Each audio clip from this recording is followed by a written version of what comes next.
2025 work session of the Rutherford County School System. First up, we have the Pledge of Allegiance, led by Mr. Caleb Tidwell. We have some very special guests with us. Y'all can hold up just 1 second. We're not hopping up just right away. But I'm going to introduce Miss Judy Goodwin, principal over at Barfoot Elementary. And we have a special guest that's going to lead us in the pledge after that. She's going to lead the flag. Go right ahead. Tall people, obviously, here. It's my great pleasure to introduce a couple of folks here. And every morning we have some rituals at Barfield that we go through. And one of those rituals is saying the pledge to the flag. But I need to say it in a certain way because this young man is especially talented at saying the pledge to the flag. His name is Ved Jadhav.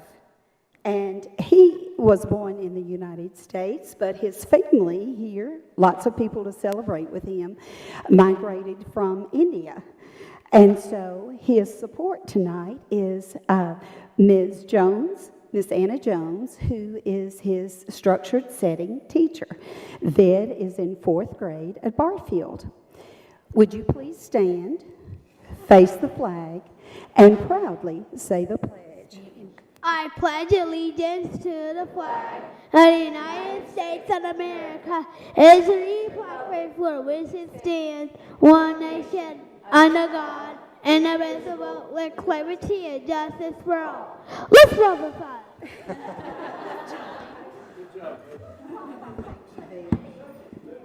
I love it. Next, I would ask you to bow your heads for a moment of silence.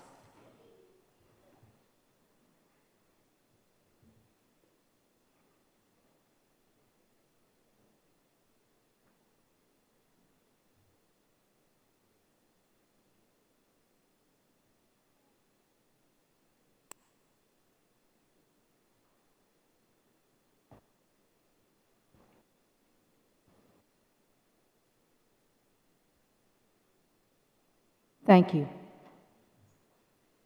Next, we have the agenda, approval of the agenda. Let you take a look at it, look it over. Any questions or comments? Then we move on to the approval of the consent agenda. Any questions or comments? Any additions?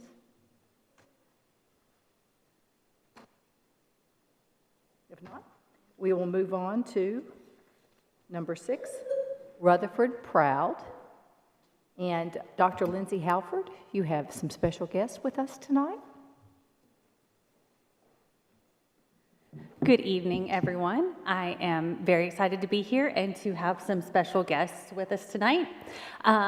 March is a special month because it is Music in Our Schools Month, Dance in Our Schools Month, Theater in Our Schools Month, and so it's the Fine Arts Month. So before we hear our wonderful performers tonight, I just wanted to give you all an update about some of the fine arts happenings going on around the district in celebration of this month. In Rutherford County, we know that the arts are extremely important and can put a lot of worth into our students' education. And there are a lot of values and qualities that students can get out of being in the arts. And in Rutherford County, we really focus on these 3: excellence, creativity, and community. We talk about excellence a lot because there is nothing that teaches a student to pursue excellence at a higher standard than learning to play an instrument, preparing for a performance, finalizing a piece of art. You know, an analogy we make sometimes is, in most classes, a 90 is an A, and that's great, and we celebrate that. But have you ever heard an orchestra play at 90%? If you have, you remember it. And so we have a high standard in the arts, and we teach students to strive for that high standard and for that excellence. Creativity is the domain of the arts, and talent is wonderful, and we have a lot of talented students, but creativity isn't just about talent, it's a skill that you work at and that you develop, and the more you use it, the better it gets, like a muscle. So we're all about developing that creativity skill in our students, because increasingly employers list creativity as one of the top qualities they are looking for in employees. And so we know this impacts students in their life and work in the future. And community. Arts programs really pour into their community and teach students to engage in community. Imagine your Friday night football games without the marching band, playing and cheering for those first downs. The first day of school when students walk in, the band out there celebrating that. Artwork in the hallways. It's a huge part of our community, and students learn to engage in community through the arts. And arts programs are in themselves a community. They're a tether to the school. If a student's in choir and they have that group of people around them, those teachers that they're with for 3-4 years that they trust, that keeps our students coming to school every day. So creativity, community, excellence is what we're about. We offer instruction in all 5 art forms in Rutherford County School. That's music, theater, visual art, dance, and media arts. Media arts is the new kid to the art scene, but that includes things like film and TV studies, digital media, photography, all of those things. We offer instruction in all 5 of those art forms, so we're very proud of that. A few achievements to share with you, and obviously I can't list them all because there's so many, but here we have information about Mid-State and All-State honors. We have more vocal music students in Mid-State and All-State than anyone else in the galaxy, or at least the state of Tennessee. 132 freshman honors in Mid-State choir students, 36 All-State honors students. In instrumental music, band, and orchestra, that's 150 Mid-State honors, 24 All-State. In theater, we had 48 Mid-State honors and 26 All-State honors this year. Here's a side note that I'm very proud of. Tennessee, as far as I can tell in my research, is the only state to have an all-state theater program. The reason that program exists is 8 years ago, Rutherford County teachers came and said, band and orchestra students can achieve Mid-State and All-State distinction. Why can't theater students have that? No one else does it, and we don't know how to do it. So I said, well, let's try it. So we started with an all-county theater program that our teachers developed. The first year we had it, some things went wrong. We changed it. We worked on it for 3 or 4 years. Then some Williamson County and Metro folks were interested. We started expanding. And then eventually the State Theater Association has taken over that and made it into a true Mid, East, West, and all-state program that they do in conjunction with the ThesCon program at MTSU. It also is the biggest college audition for theater in the state because the way they set it up, college professors do the audition process. So students also earn scholarships and admissions through the process. So I mentioned that because I'm a little bit proud of it. In our visual arts this year, 18 students got National Gold and Silver Key Scholastic Awards. So truly students doing amazing things in all areas of the arts. As a district, we have been named a Best Community for Music Education for 6 consecutive years. That's a national award. Rutherford County is one of 11 districts in the state of Tennessee to earn the award last year, and it's given to districts that show great support for music education. I love this statistic. Our enrollment, over 70% of Rutherford County students from kindergarten through 12th grade are enrolled in at least one fine arts course. So arts is not kind of a niche subject. The arts programs in our district impact over 70% of our students. And while, yes, elementary students, 100% of those students get music and art, in high school, almost 60% of students are still participating in at least one arts course. We're very proud of that. I want to let you know that every year we have some district fine arts events, and many of you attend those, and we appreciate it. Every year we have an all-county choir that happens in the fall to celebrate 300 choir students who have done amazing work in Mid-State and All-State auditions. All-County Band takes place in February. We host that at World Outreach, and it's always a great concert.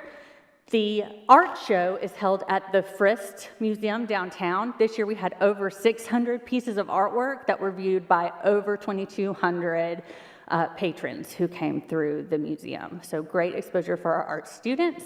And of course, we have Jazz Fest coming up in April, the 25th and 26th. And I don't think there's any other county in Tennessee that has the number of jazz and popular music programs that we do, because we have a full lineup of RCS bands ready to play at that event and teaching students those styles. So we're very excited about that. Just to mention some course offerings that are maybe outside the traditional, we have very strong traditional arts programs here in Rutherford County. Our bands do a fantastic job. Our choirs, you've seen the numbers of students earning mid-state and all-state. Theater, the musicals are amazing. There's several this week, so you should look at the calendar and go see some. But we also have learned that not all students fit into your typical band student, choir student, theater student mold, but that doesn't mean they're not interested in the arts. So we have worked over the past 5 or so years to really expand the types of programming we're offering. So in addition to those strong traditional programs, we also now have most of our high schools offer guitar in some form. We have several offering piano, digital music programs, songwriting programs that often go along with guitar. We have 3 schools offering dance, and the middle picture there is the brand new dance studio at Smyrna High School, which is beautiful. You ought to go check it out. And we offer film and TV and those media arts courses. And what we have found is by offering those types of courses, our enrollment in band and choir and orchestra has not declined, but our overall enrollment has increased, meaning we are offering things for students that they didn't have access to before and meeting more interest. So that is wonderful. And a lot of these courses are now expanding to offer guitar 2, piano 2, dance 2, 3, 4, because students want to be involved multiple years. So we're very proud of that as well. Now time for our special performance. I'm very excited tonight that the Stewart's Creek High School guitar program is here, and I'd like to ask Ms. Alexis Derryberry to come on up and introduce them. Ms. Derryberry has been at Stewart's Creek High School as the guitar teacher for 4 years, but she's been in Rutherford County for several years, and interestingly, she has been named Teacher of the Year as an elementary teacher, as a middle school teacher, and as a high school teacher, as the District Teacher of the Year for elementary, and she is a CMA Music Teacher of Excellence and a past president of Tennessee Music Education Association, and that's all I can think of, but she's a pretty big deal, and so this is the caliber of educator that we have in Rutherford County. So welcome, Ms. Derryberry.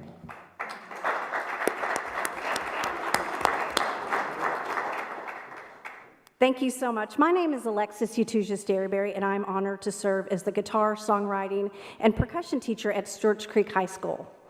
I want to express my sincere gratitude to Dr. Sullivan, to Dr. Halford, Dr. Harrell at Stewart's Creek High School, and the entire Board of Education here at Rutherford County for your unwavering support of the arts in our schools.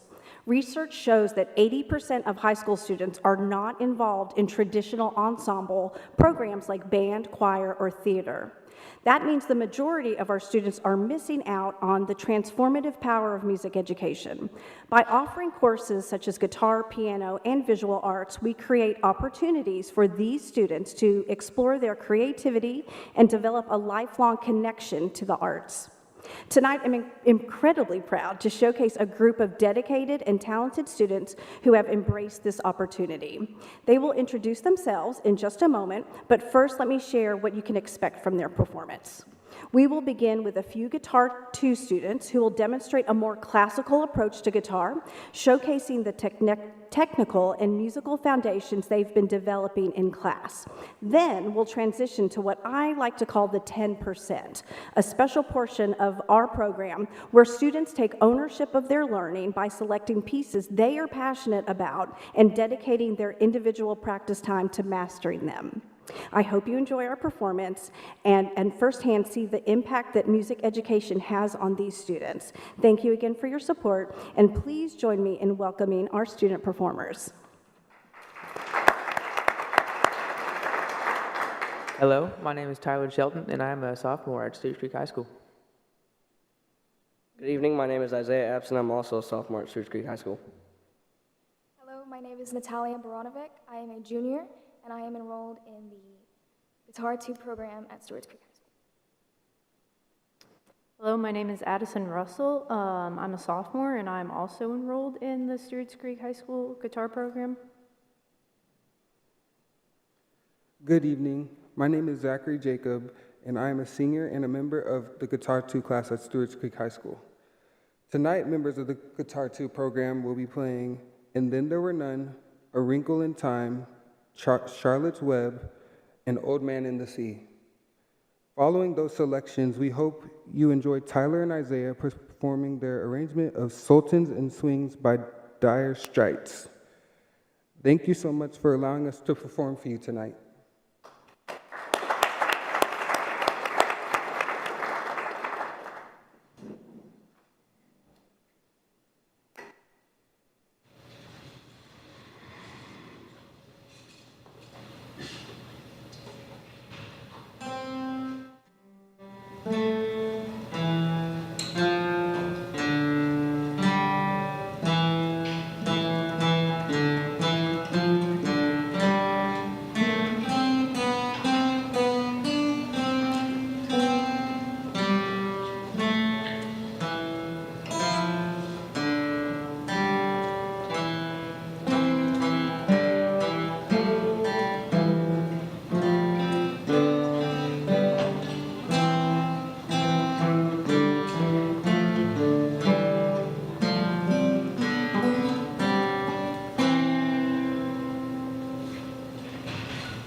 We really enjoyed that.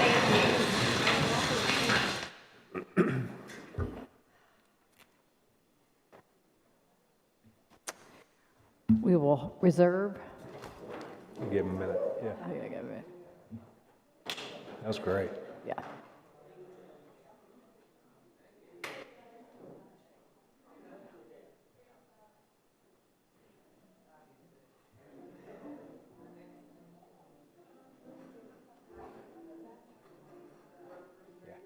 Oh, yeah, yeah. The face, yes.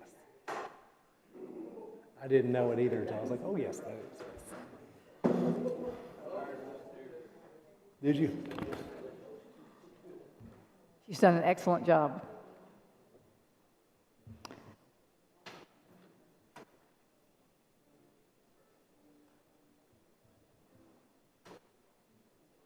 Thank you, Ms. Halford, for putting this together. Yep. Thank you. We will reserve public comment for Thursday. Number 8, instruction. And then Mr. Evans is going to go ahead and do the communications report, during the director's update a little bit later. So he's finishing up, but he'll be here in just a little while. Okay. Moving on to instruction, the elementary, middle, and high school textbook committees are recommending the adoption and purchase of the following instructional materials for use beginning in the 25-26 school year and running the course of the adoption through the 32-33 school year. So that is a much longer period than we're used to. The old textbook adoption process was a 6-year period. Last year, the state changed it to an 8-year adoption process. So you'll see all the adoption committee's recommendations below. And then the next step, it is required that we adopt, and then the next step will be purchase. And so that'll be on the April, trying to remember what that date is, April 10th, I believe, is our next scheduled board meeting. April 10th agenda. That will, as we talked about in January and February, that'll be a request to come out of fund balance. So we have a healthy fund balance to go ahead and purchase those materials so that we don't have to wait until July 1st to be able to purchase them. So, and I'll have a number for you on kind of what those, overall, what we're looking at Thursday's meeting. Number 2. Curriculum Instruction CTE Department would like to allocate approximately $15,000 of Perkins 2425 funds to support the Rutherford Works Ambassador School Leads for middle and high school. Purpose of the Rutherford Works Ambassador School Leads program is to develop the instructional capacity for teachers, counselors, career coaches, and assistant principals within our school district. To support the Rutherford Works partnership, the school leads will be responsible for attending meetings, implementing the following opportunities at their schools: work ethic distinction, youth science implementation, work-based learning opportunities, industry tours, 8th grade career pathway fair, college and career night, and assist with the implementation of ACT Work Keys assessment. And then you'll see the allocations. Each participant receives a $500 stipend for attendance and participation in professional development sessions led by Rutherford Works and the CTE Curriculum and Instruction Department. And then you see all the individuals below.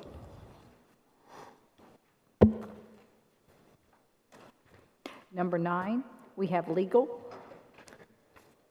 We have a transfer student under discipline. The board's been requested to admit a transfer student from another school system under discipline. The student was expelled for possession of a THC vape.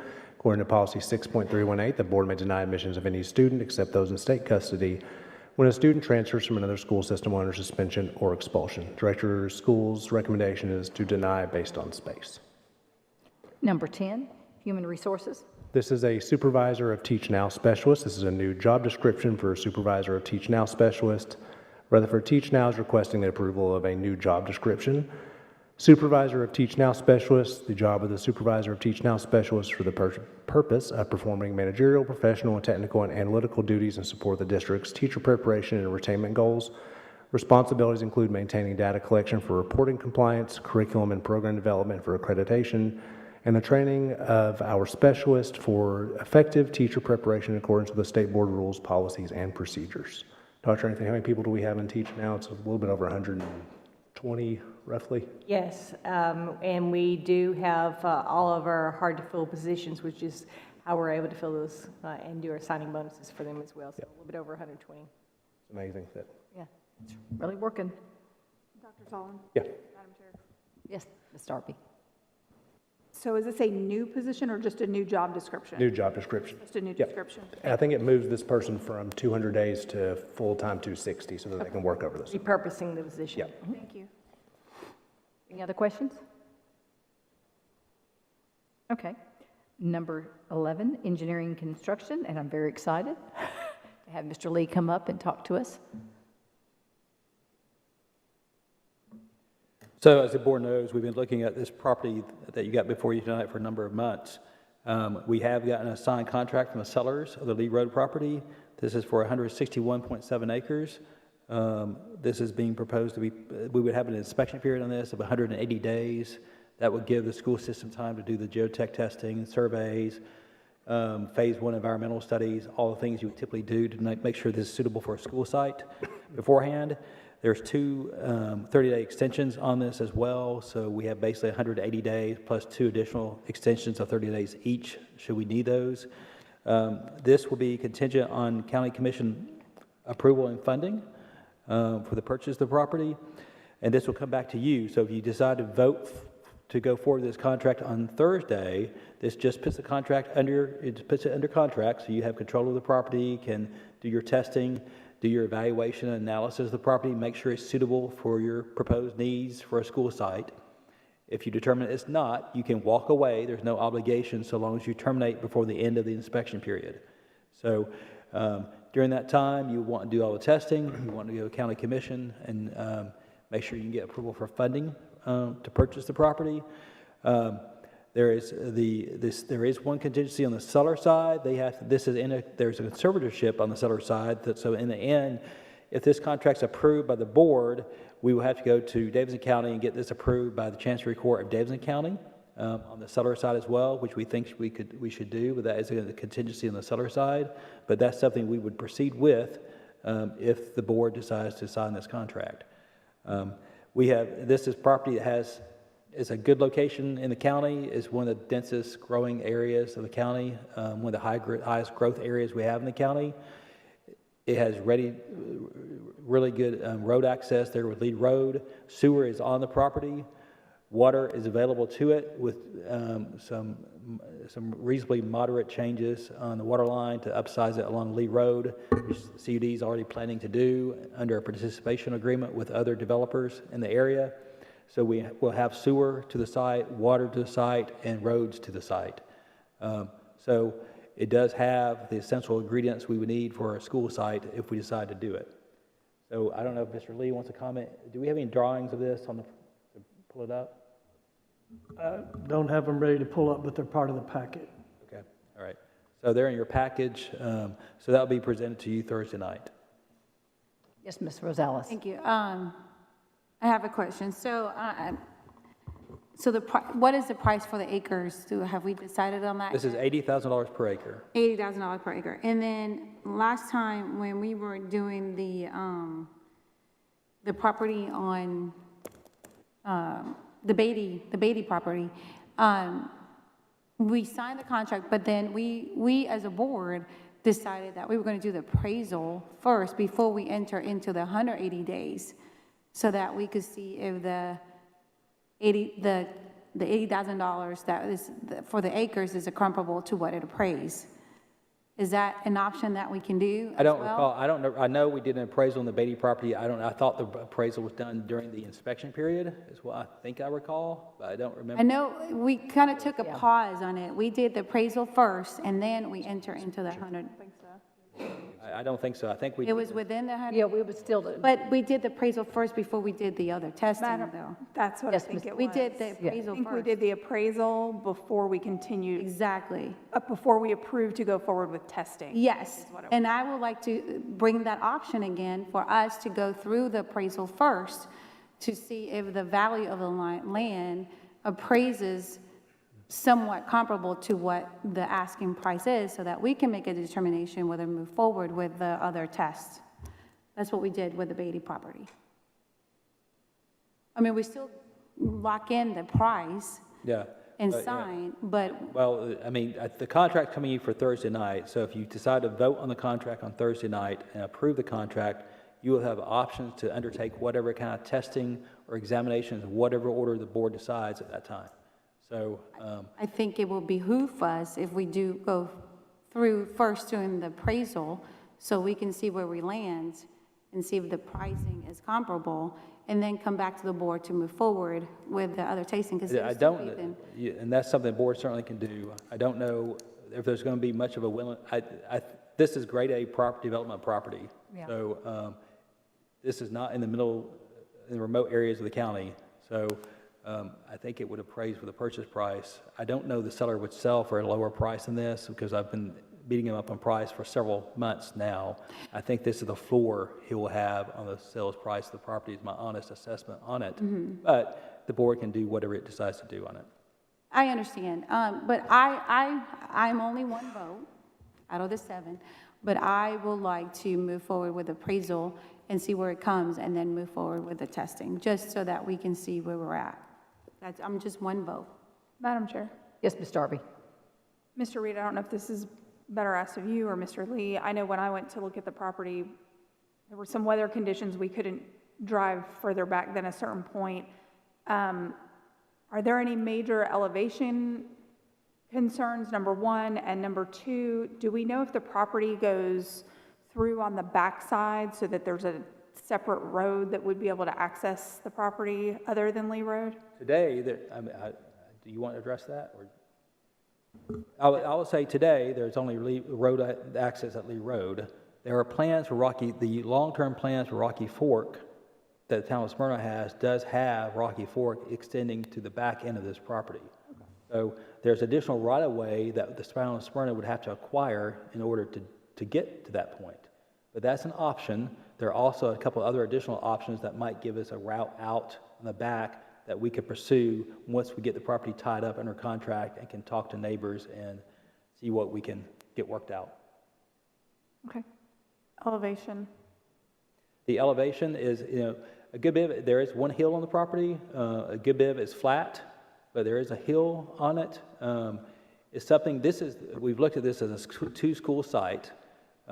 If we do a smaller high school, you might have 3 schools on it. There's sufficient space on this for 2 schools for sure, plus stadiums and athletic fields. So, and we're talking about doing a high school and maybe a middle school there. And depending on configuration, you could very well possibly get a 3-school site on this property. Thank you. Yes, Dr. Sullivan.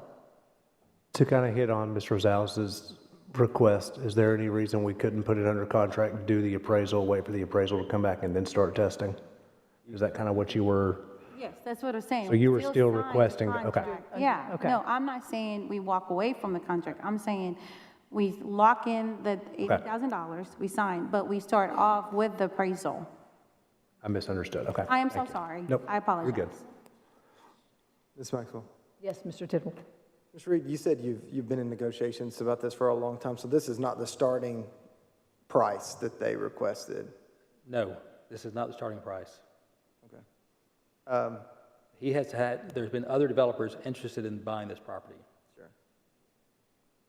Of the 161 acres, Ms. Darby kind of alluded to this a little bit, but Trey, I'm sure you've been out there as well.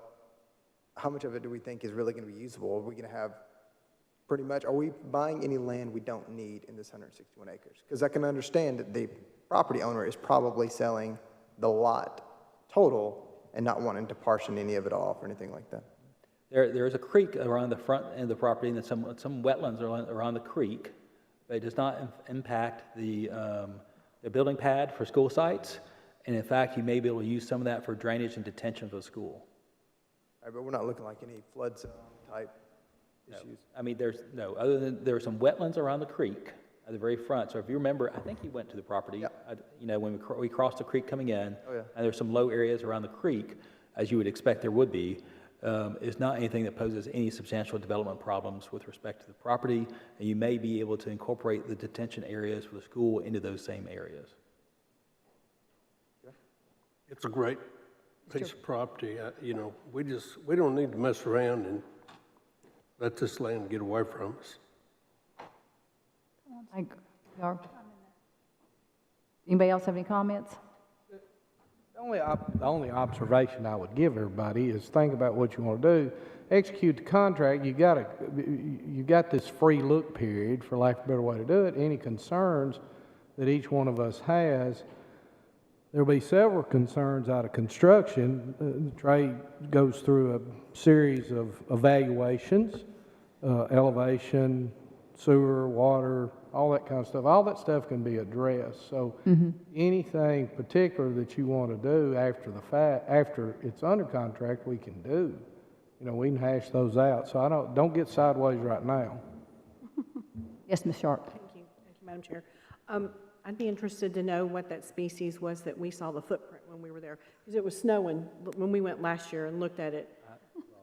Someone said it may be a bear, but I don't know. Curious to know if there was a deer. As far-fetched special. No, it was not a deer.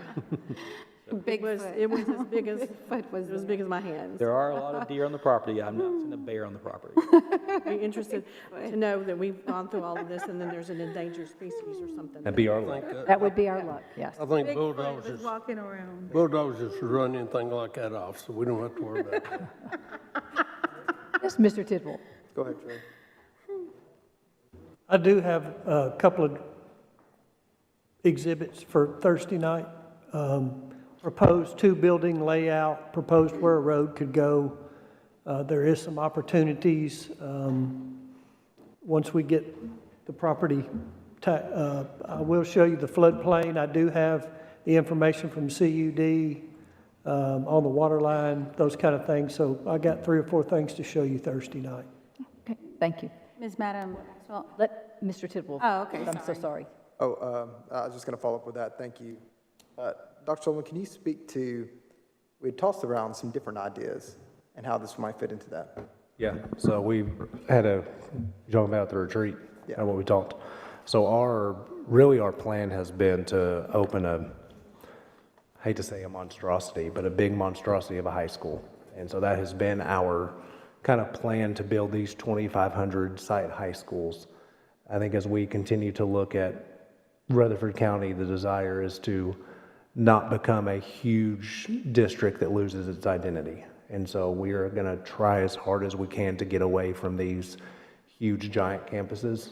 And so instead of building a 2,500 student campus, maybe get to the 1,250 to 1,500 student high school. And so instead of building one high school, maybe build 2, one on this campus and then one maybe towards Plainview with the news that hit with the Burgess Farms. And so that's kind of what we're looking at now. We'll have to update our 5-year plan, of course, to do that. The other part of that is we realize that we have a lot of magnet school seats that are needed. And so trying to get a magnet school on the north end, whether that is making Thurman Francis K-12, that's kind of what we tossed around. And of course, the board will have to officially vote to adopt all of that. But we just had a great retreat. I appreciate you guys Thursday and Friday where we discussed a lot of things to truly make sure that we keep what makes Rutherford County and not look 15 years from now and just realize we have these huge buildings that just cycle students through like factories and don't keep us with that community feel. So is your opinion that this would still be useful to fit into? Absolutely, yeah.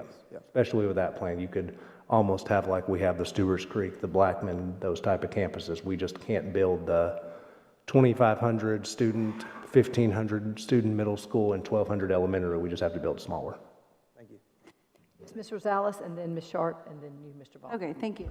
Trey, on Thursday, can you bring a list of all the different inspections that we're going to be doing? I know we've gone over them before, but just to have the checklist again that we cover them all. Thank you. Ms. Sharp? Madam Chair, I know we like to stick with the same blueprints and things like that, but I would really like for us to look at, Ms. Rosales and I, when we went to Kentucky, there was I call it a Jack and Jill. It was a V-shaped with all the common areas in the middle. And it is a smaller school, and I think we should look at some other layouts for our schools. I think that would be a good one for our junior high and our high school, because the students don't commingle with each other and all the common areas are in the middle. So I think that's another option that we should look at as far as the layout. Okay. Mr. Vaughn. Mr. Lee, what's your opinion of this land? And it probably is good or better than anything we bought? 120 acres of it are virtually, I'm going to use the term flat. There is nothing completely flat in Rutherford County. but it's about as flat as we're going to get. If you walked up on it, it's very flat, which is good. There's 40 acres that is not insurmountable. It's lower than some of the property that we've dealt with in the past. It's not as drastic as Rocky Fork Middle, from the detention pond to above the... Lake Rocky Fork, thanks. So that 40 acres could be utilized. Once we drill it and determine, you know, the type of rock that's there, what's rock there, it could be a good place to have rock that we could mine to save us some money. We did that at Rockville High and Rockville Middle. We created our own rock quarry and saved the taxpayers quite a bit of money by mining the rock on site. And it's something that we could do there. There is potential. But there's 120 acres that are basically flat. There are a few acres in the front that is in the floodplain, but it's not that much. And I'll show you that on Thursday as well. Thank you. Any more other questions or comments? Thank you. Mr. Reed. Number 2. Yeah, number 2 is going to caught me off guard, so I'll try to get through it. Christian Elementary Playground Court request. Principal Chris Lafferty is requesting to utilize Richard Siegel Foundation grant for the Asher Sullivan Memorial Project. Part of this project is, can't get through it. Can you read it? Okay. Part of the project is to install a half court on the playground with the Asher Star. The school has been in contact with Smyrna Ready Mix and Summit Concrete since June. Most of the materials have been donated. The school will be funding the remaining $7,250 through the basketball account. This project is at no cost to the board. The Engineering and Construction Department has reviewed the request and has no objection. I knew about it, just caught me off guard seeing it. So. I know. Yep. Lovely. Yep. Absolutely lovely. This is a great, awesome project, and really commend the Christiana School for doing that. And thank you, Smyrna Ready Mix and Summit Concrete for Project of Love. Yes, it is a project of love. Mm-hmm. I know it's one of several they're doing, so I appreciate it. Number 3. Rockville High Band Shed, Principal Steve Good, and that helps get me back always. Anytime we can get a shed, that makes me feel better. Principal Steve, yeah, it's not a greenhouse, no. Principal Steve Luker is requesting to allow the band to purchase a 12 by 24 storage shed to be used to store band equipment. The shed will not exceed $14,000, will be funded through the band account. Engineering Construction has reviewed the request and has no objection. Any questions? Comments? I like this. We are doing a lot of shit. We sure are everywhere. Number 4. Wilson Elementary Playground, Principal Angela Barnes is requesting to purchase additional playground equipment and install a sunshade utilizing funding from the Richard Siegel grant. The cost for this project is $24,086.80 and fully funded by the grant and donations. The project is at no cost to the board. Engineering Construction has reviewed the request and has no objections. Any questions? Comments? Okay. Number 5. Riverdale High School Junior ROTC Obstacle Course, Principal Tamara Blair is requesting to allow the JROTC program obstacle course improvements. No new construction will occur with this project. The JROTC instructor noted this upgrade will save money on future field maintenance and provide a safer place for the Junior ROTC and anyone else who uses the course. Construction will be completed by the JROTC instructor, students, and parent volunteers. The anticipated cost of the project is $5,000. The funds for this project will come from the JROTC fundraising, so the upgrade will come at no cost to the school or the board. Engineering Construction reviewed the request and has no objection. Any questions? Comments? Okay, number 6. A new job description for custodial equipment repair tech. This position will replace the HVAC level 6 position as part of the current 24-25 school year budget. This position will make general repairs and perform preventative maintenance for the custodial equipment and machinery, such as electric buffers, floor scrubber machines, propane burnishers, and other equipment. Questions? Okay, number 7. Number 7 is a placeholder. We have our Poplar Hill Middle bid opening at 2 o'clock. If anyone is interested to see how that works, it'll be 2 o'clock on Thursday. Poplar Hill Middle bid approval on Thursday, March 20th. Purchasing Engineering will receive bids for the Poplar Hill Middle School project. After review of the bids, we recommend, and it'll be whatever contractor for the lowest and best bid. To include the unit prices, we have some of our placeholders here. Construction-related contracts of $2 million. Fixtures, furniture, and equipment of $4.5 million, design $3.5 million, site contracts of $1.5 million. And then whatever the overall construction contract will be, that will then, if the board approves, our timeline will be Health and Ed the next Tuesday. So Health and Ed on March 25th. The way the calendar works, budget meets the first Thursday after the first full Monday of the month, and Monday falls on the April 7th, so it'll go to budget on April 10th, and then full commission on April 17th. So that will be our request. If we miss any of those by a month, we will not open in August of '26. So that is our timeline. We are trying to get a middle school open with funding in about 14 months.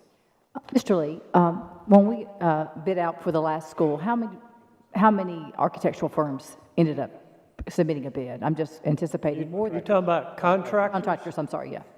On the elementary, we had 5 attend the pre-bid, we had 3 to bid. Okay. We had 6 at the middle school. We already know due to the timeline, 3 have dropped out.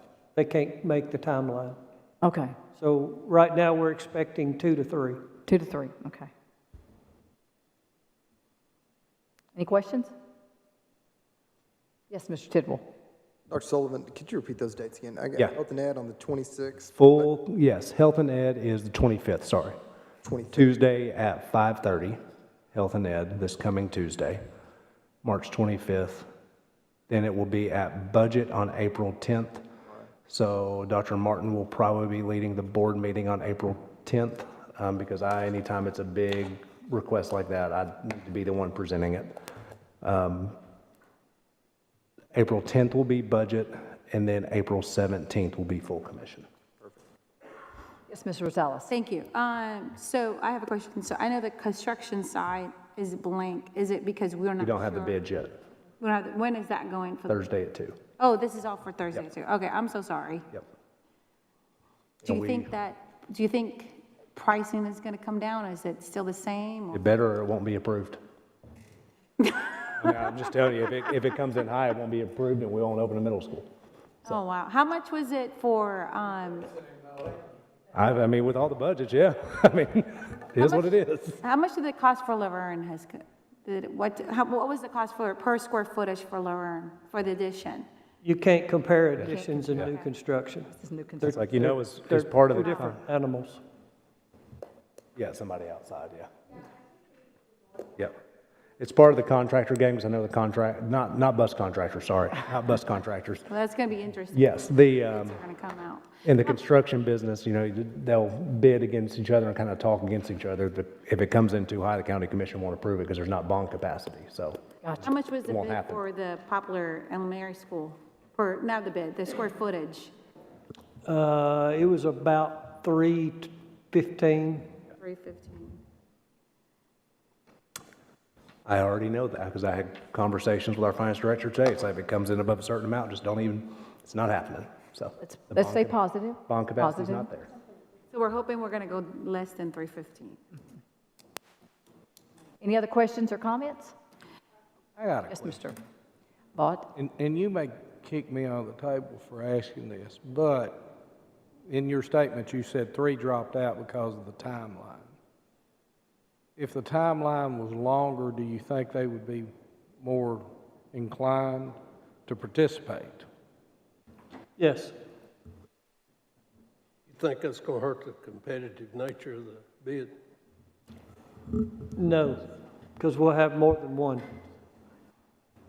And what As long helps as is, you have 2, you have competition. and what helps us is a lot of other counties aren't building right now. So we are one of the only ones still building. So that's helped drive competition. Do you agree with that, Trey? Yes, sir.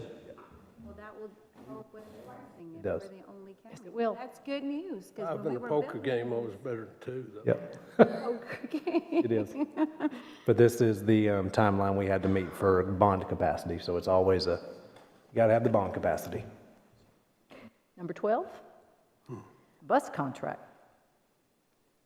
We doing the bus contract now, Mr. Reed, or we wanting to do it as part of the work session? Okay. So you want to just move on? Yeah, I said it's on here.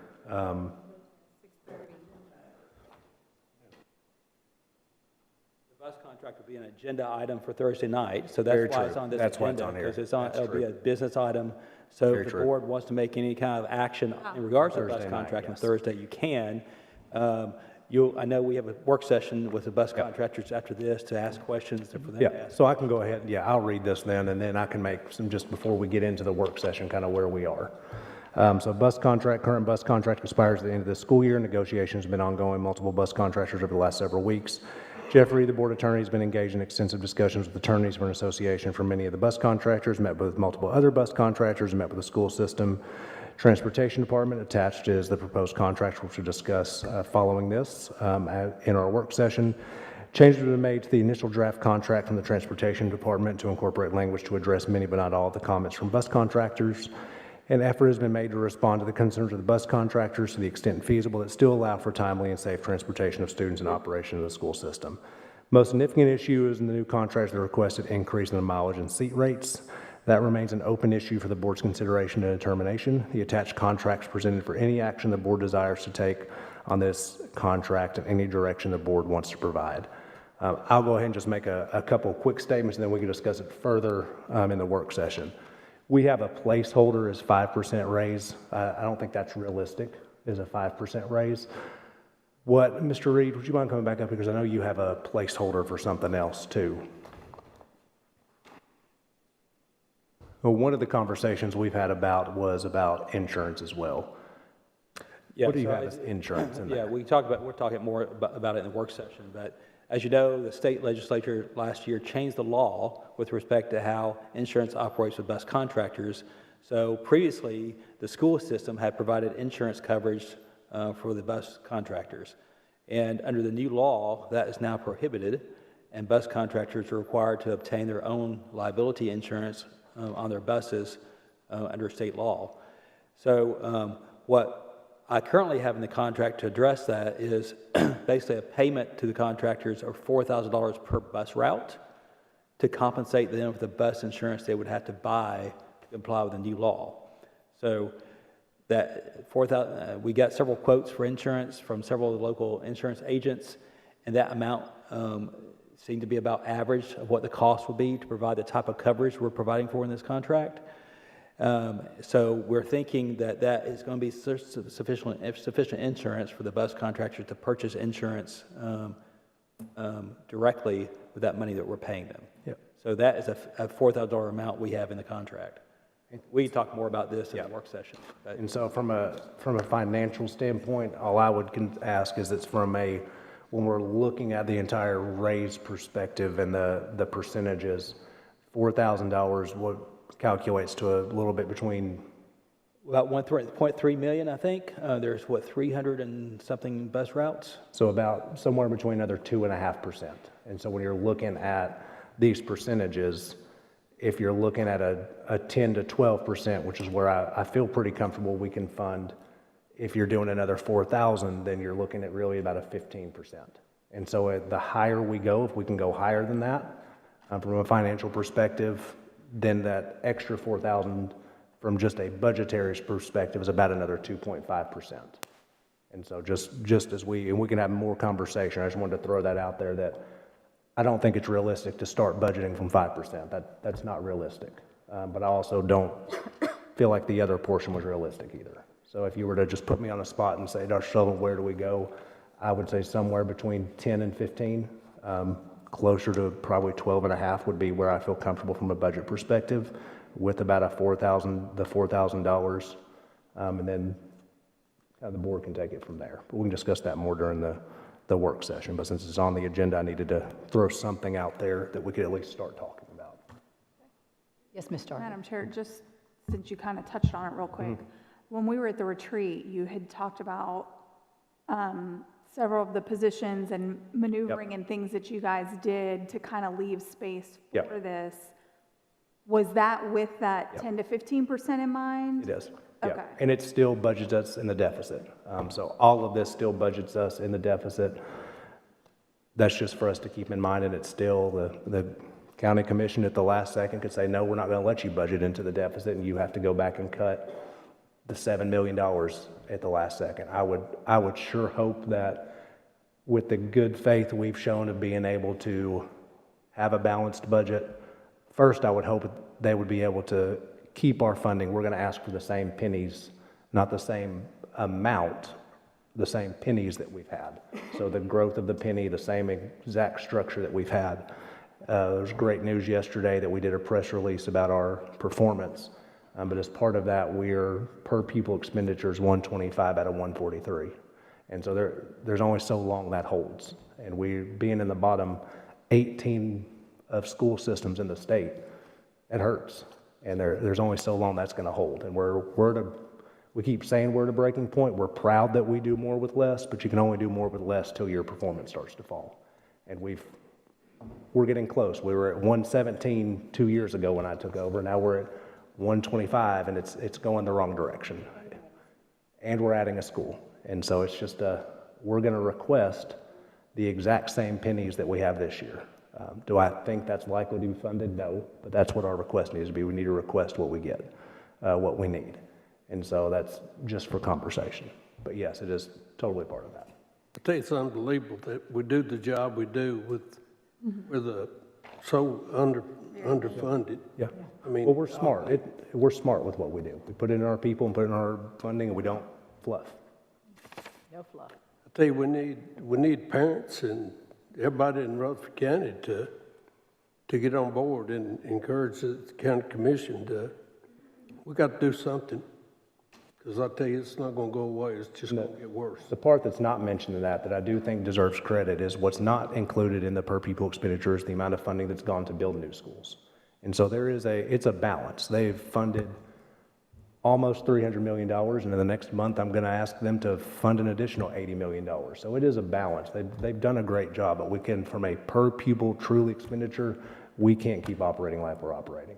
But we're I'd say the best school system in the state. And you said it was 125 out of what? 143. Yeah. 2,000 below the state average. Something doesn't balance. You're talking about balancing. If you parents and all don't think you're getting a big bang for your buck, we're the best school system in the state, and we're the bottom 25 in the state funded. Man, I tell you, some of these counties that fund better than us, it's just amazing to me. Yeah. So, Dr. Sullivan, so to put it, I'm so sorry, to put it in perspective, the 125 out of the 143 districts per pupil expense is about $10,000 per pupil. On this state average, it's 11,300. Oh, it's 11,000. Yeah. So if we're at the bottom, 11,000, then that means that the per pupil expense for everyone else, for all the other districts, is way beyond $11,000. Yeah. And it's not all about, you don't want to be at the highest because there's a lot of waste out there as well. But you also don't want to be at the bottom. But considering that we're pretty rather large district, because we're like the number 4 largest district, and to be at 11,000 expense compared to the other ones, that shows that we're being efficient with our money. Yeah, and it's just basically our funding, what we're able to do is the extra 3%, all we are receiving every year is the 3% TISA increase. And so the 3% TISA increase we are getting is not enough to cover, I don't know, it's not locked, I have no idea. The 3%, the only extra revenue we're getting without an increase in maintenance of effort is the 3% TISA increase from the governor. And that is not covering inflation. It's not covering electricity. It's not covering the increase in liability insurance. It's just not covering it. And so we are getting further and further behind. So the only option we have is to cut more programs everywhere. I got one more question. And then the 3% that we got, it seems like this year we got less than last year. We did, yeah. Because we got $22 million this year extra. How much did we get last year? 40-something or 30-something? It was around. I'd have to go pull it and look. Yeah, I'd have to go pull and look. But part of it is because of the economically disadvantaged change. The governor did a hold harmless, which helped tremendously, or we did even less. Right. But the first time we did this, we got about $50 million the first time. And then the second time we got around, I think it's around the ballpark of $30 to $40 million. And then now we're getting $22 million. So we're getting half of what we got from the first time. Ms. Sharp called it 3 years ago. It's going to decrease every time. Yeah. How much longer is TISA going to be? It'll stay.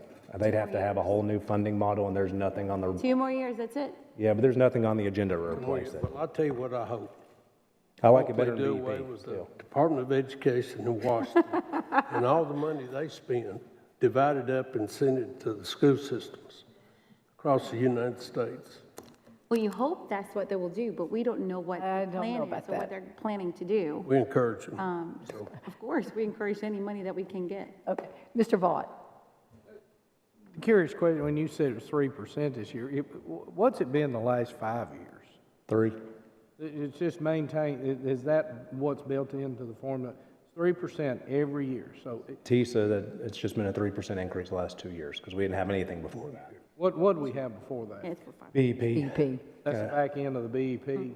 Well, do you have any idea what that funding increase was? I'd have to go back and look. That'd be interesting to look, just for a Wrigley's fun fact. And the reason I say that, we've all dealt with this, you know, statistically, if you look at it, we've all dealt with approximately 25, somewhere around 25%, give or take what industry it is, in the last 5 years. You know, and you say, well, inflation's averaged 5, it was 8 one time, you know, 4 another. So we haven't, so the funding from the state hasn't even kept up with inflation either, right? Right, yeah. There's no way. Okay, that's what I Absolutely. want you to tell me. But I'd be interested to see what it actually has been. So you've just done more with less till you Just getting further expected behind. to do everything for nothing, right? Yep. That's kind of where we are. All That's right. exactly where we are. And we appreciate the new building. We had to have the new buildings. That had to be where our investment was, but we can't keep, that's why we had to cut textbooks and computers to balance it last year, and we're just out. We're in the bottom 13% in the state of Tennessee. In funding, yeah. I feel sorry for our neighbors. Wilson's the very bottom, Oh, are they? very bottom. Oh, wow. I mean, when you're at the bottom 13, there's not a lot further to go, but they're at the very, Yes, yeah, they're only not 20,000 and we're Much 52. bigger than Yes, Wilson. they're, Yeah. I hate to say tiny compared to us, but they're tiny compared to us. We got the best. We do. I think Something's that got was- to give eventually. I think that was enough financial and director's report. Other than James, you ready to do your communications report? Yes, sir, and I'm going to make it brief tonight. So Dr. Sullivan asked me to do the media or the communications report tonight because we have so much on the agenda for Thursday. I'm not going to go over all the numbers. They're all there for you to see. A couple of things just to pull out would be that February is a shorter month, and with snow days, we only had really 17 days. We normally have 20 or 22. But the numbers there still show healthy numbers. I want to pull up one thing specifically, though, the press release that we did yesterday, the post about the pot of gold and all that stuff, tried to be a little more clever with it, all those things. We've already had 24,000 views. That's twice the size of Murphy Center, just to put that in context. So we're getting a lot of traction on these types of things and favorable responses. So. And then Ms. Darby may want to know, she asked me last month about the video that we're working on that's going to promote the district. We had a big planning meeting about it today. We have a lot of the footage already. We kind of looked to see which areas we needed to get some more footage, some reshoots, and we're going out next week to shoot those. So I think by April we'll have something to show you guys. It's going to look really nice. Any questions I can answer? Thank you. You're doing a great job. Okay, so you're going to do director's update? That was enough. Yeah. Yes, yeah, okay. Mr. Vaught, do you have anything, or are you going to hold it all for us on Thursday?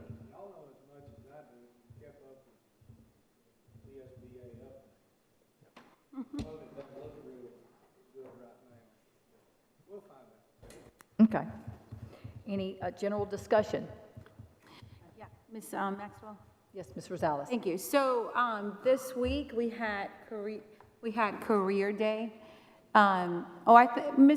Dr. Chastain, is Career Day the whole month of March, where some students and the CTE programs that are offered in different high schools that come to the middle schools to talk about it? Is that throughout the whole Our entire career month? pathway fairs are during March, yes. Okay, awesome. Well, I've attended it now. This is my second year participating in the Career Pathway Fair, and I truly do enjoy it because you get to meet the upcoming eighth graders and talk about a passion of yours. So I really encourage our board members to take the chance and do that next year because it's really fun. And I went to Buchanan the first year, And then this year, I went to Signal Middle. So I just wanted to talk about how awesome this event is, so.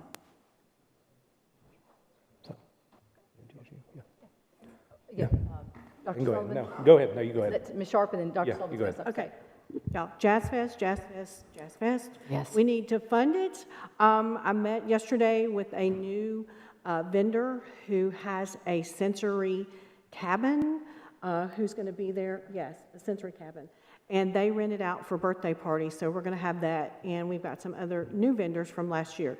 But we need funding for it, so if anybody wants to reach out and ask for some donations to fund it. We've had several come in, and we're looking for some more to come in, but we need to fund it. There is no donation too small or too large. No, too small or We too will not accept. Absolutely. So, thank you.